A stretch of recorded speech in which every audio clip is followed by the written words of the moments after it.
ada lebih dari 300 nubuat tentang Mesias dalam Perjanjian Lama. Beberapa nubuat mesianik dalam Perjanjian Lama itu cukup jelas, sedangkan yang lainnya lebih tersirat.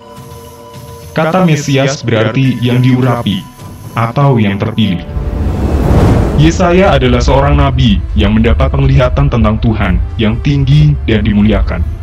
Dia pun menerima petunjuk yang jelas tentang bagaimana sang diurapi atau sang Mesias ini akan datang.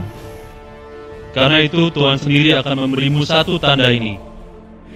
Seorang perawan akan mengandung dan melahirkan seorang anak laki-laki. Namanya akan disebut Immanuel. Lalu di bagian lain, Yesaya menggambarkan sang Mesias demikian. Sesungguhnya, seorang anak telah lahir bagi kita. Seorang putra telah dikaruniakan bagi kita, dan pemerintahan akan ada di bahunya. Namanya akan disebut Penasihat Ajaib, Allah yang Maha Kuasa, Bapa yang Kekal, Raja Damai. Nabi Mika pun memberitahu kita tempat kelahirannya. Kamu, hai Betlehem Efrata, kamu yang terkecil di antara kaum Yehuda, darimu akan bangkit bagiku seseorang yang memerintah Israel, yang permulaannya sejak purbakala, semenjak dahulu kala. Nabi Zakaria menubuatkan bagaimana sang Mesias akan masuk ke kota Yerusalem. Bersoraklah dengan nyaring, hai putri Sion. Bersorak-sorailah, hai putri Yerusalem. Lihat, Rajamu datang kepadamu. Dia adil dan pembawa keselamatan, rendah hati dan menunggang seekor keledai muda. Daniel memberikan banyak nubuat yang tepat, termasuk waktu kematian sang Mesias, dan berapa lama persisnya ini akan terjadi setelah peristiwa penting dalam sejarah dunia. Ketahuilah dan pahamilah, sejak firman itu keluar untuk memulihkan dan membangun kembali Yerusalem sampai kedatangan Mesias, sang pemimpin, ada 7 minggu dan 62 minggu. Sehabis 62 minggu, Mesias itu akan dilenyapkan dengan tanpa kesalahan. Dan rakyat dari seorang pemimpin yang akan datang akan memusnahkan kota dan tempat kudus itu.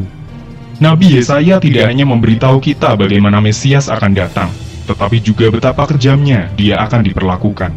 Aku memberikan punggungku kepada orang yang memukul aku, dan pipiku kepada orang yang mencabut jenggotku.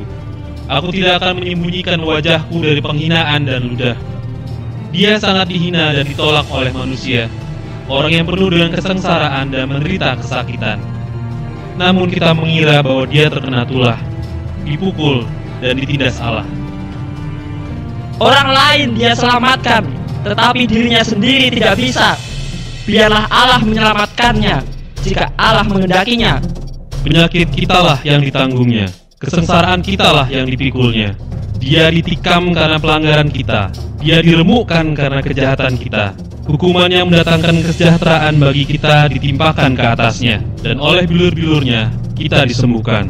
Kita semua seperti domba yang tersesat, setiap orang mengambil jalan mereka sendiri. Akan tetapi, Tuhan telah membebankan ke atasnya seluruh kejahatan kita. Dia ditindas dan dia menderita, tapi dia tidak membuka mulutnya.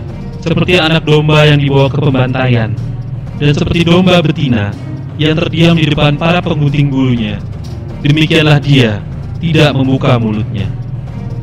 Nabi Zakaria dalam salah satu buku terakhir dalam Perjanjian Lama berbicara tentang saat-saat terakhir sang Mesias. Mereka akan memandang kepadaku yang sudah mereka tikam. Allah telah menubuatkan bahwa sang Mesias akan datang, dan nubuat itu akan tergenapi pada saatnya.